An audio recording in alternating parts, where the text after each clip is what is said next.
નમસ્કાર મિત્રો, ઓગસ્ટ 2020 માં પૂછાયેલો એક પ્રશ્ન, આપેલ આલેખ x બરાબર p ઓફ y માટે શૂન્યોની સંખ્યા ખાલી જગ્યા છે.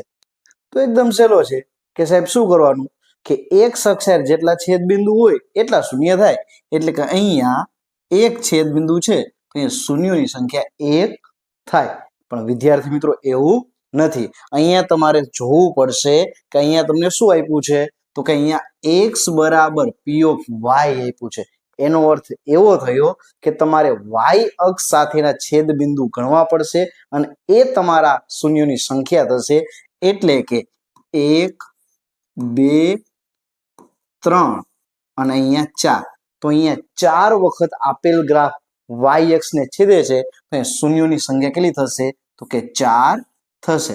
તો આવા જ વધુ શોર્ટ્સ જોવા માટે અમારી ચેનલને સબસ્ક્રાઇબ કરો.